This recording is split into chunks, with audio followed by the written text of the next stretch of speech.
Okay, so plagiarism is using someone else's work without giving proper credit. It comes in a lot of different forms. Some are super obvious, others are not so obvious, which is why it catches folks by surprise when they get accused of plagiarism.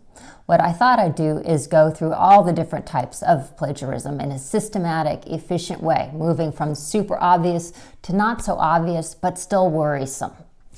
Because being accused of plagiarism really is awful. It's like being accused of lying and stealing at the same time. First, let's look at the really obvious types so we don't have to spend any time talking about them.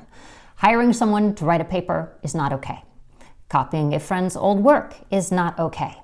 Copying directly from an article without quotation marks is not okay. But you knew all that. The problem happens when we start paraphrasing, that is, incorporating other people's ideas into our work. Paraphrasing is an important skill in any type of writing, and as a professor, I honestly prefer that students paraphrase instead of doing direct quotation, because paraphrasing shows that they really understand something. But it's also where we get into trouble. Don't take my word for it. Check out this conversation on Reddit that's anonymous, but it involves about 400 different professors. The original complaint on which there's a consensus is this. A student ran work through perhaps a plagiarism checker, and when it showed that the student had plagiarized things, the student, in the professor's words, moved words around and used synonyms, ran it through again, and got the all clear. The professor continues, that just made it more time-consuming for me to identify and doesn't erase the fact that you copied and pasted from another source. So paraphrasing successfully involves more than just moving words around and inserting synonyms. Let's work through a few cases with an article I picked out from Atlantic Magazine. We'll start with something that's definitely plagiarism, and then we'll move down through some gray areas and figure out how to stay out of trouble. Okay, so the original article we'll be looking at was called "The Curve is Not Flat Enough." It was written by James Hamlin, published in The Atlantic in 2020. I want to look at a passage where the author discusses ways to control the spread of the virus through hospitals. So visitors and hospital staff are at risk of contracting the virus. And so in our first example, the passage that I took, and I'll keep revisiting this passage, says, as you'll see in the yellow highlighting, that the U.S. doesn't have the testing capacity, that is to test every person who works at a hospital or visits the hospital. So the U.S. does not have the testing capacity. The next best thing might be to require some form of mask and other personal protective equipment, PPE, for all staff and possibly even patients, presuming that anyone could be a disease transmitter. The U.S. does not have enough medical supplies to do this either. And in my first version, I have an obvious case of plagiarism, even though the author is cited. You'll see at the end it says Hamlin 2020.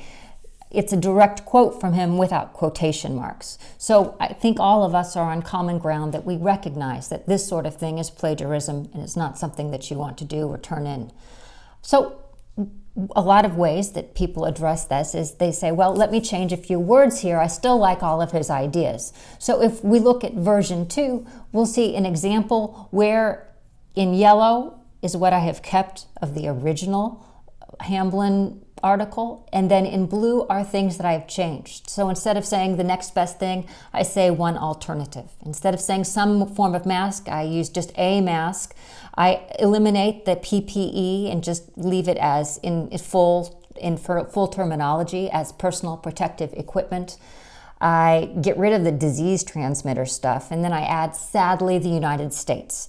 That's still plagiarism because it's still a lot of his words, even if I've taken some of them and put them in my own words. So let's look at version 3. I'll change even more words, and not only that, I will reverse the order. So instead of having a mask and personal protective equipment, I'm going to flip it around and have personal protective equipment and a mask. I see people do that a lot. They'll flip up the list and hope that that saves them from a plagiarism accusation. This model is still something that indicates plagiarism because the ideas as a whole are still clearly Hamlin's. And even though Hamlin is credited, it's the flow and the process that also belongs to him that if you were paraphrasing, you would want to get further away from. So let's turn to version 4.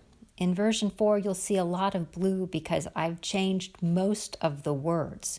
There's still a little overlap. You'll see the word testing, you'll see the words supplies, staff, and patients, but the words surrounding those ideas have all changed.